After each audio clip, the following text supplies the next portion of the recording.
مع الله في لألآت النجوم وحبك الغيوم وضوء القمر نحمده ونصلي على رسوله الكريم اما بعد بسم اللہ الرحمن الرحیم۔ معزز خواتین و حضرات، السلام علیکم ورحمۃ اللہ وبرکاتہ۔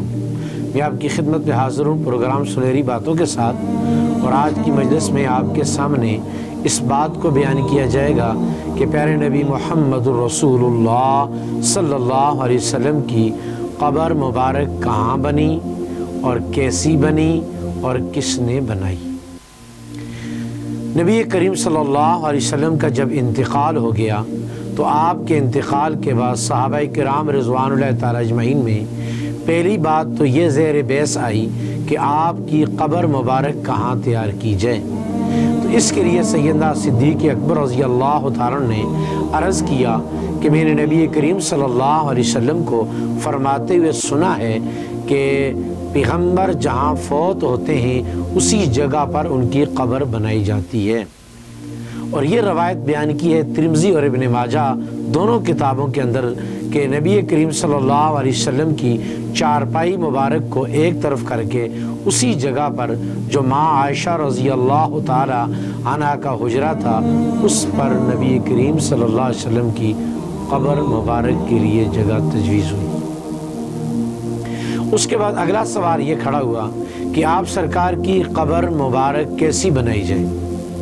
مہاجرین کہنے لگے ہمارا طریقہ بغلی قبر کا ہے، انصار کہنے لگے مدینے کا طریقہ لاحد کا ہے۔ تو مہاجرین کہنے لگے ہم اپنے طریقے کے مطابق بنائیں گے، اور انصار کہنے لگے کہ ہم اپنے مدینے کے طریقے پر آپ کی قبر تیار کریں گے۔ اس اختلاف کا فیصلہ یوں ہوا تو صحابہ کرام رضوان اللہ تعالی اجمعین میں مہاجرین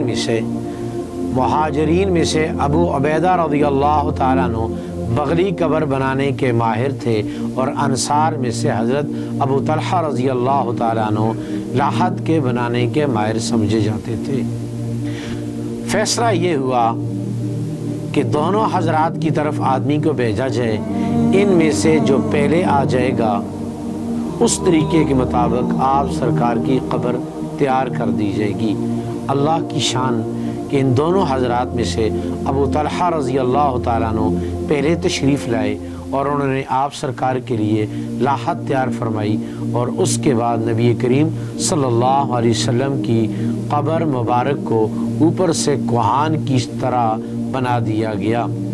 تو یہ روایت بخاری شریف کی ہے کہ آپ کی قبر کوہان نما تھی، اور حضرت ابو طلحہ رضی اللہ عنہ نے آپ کے لیے قبر کو تیار کیا۔ اللہ رب العزت کی ذات ہمیں اپنے نبی کے پیارے طریقوں پر عمل کرنے کی توفیق نصیب فرمائے۔ السلام علیکم ورحمۃ اللہ وبرکاتہ۔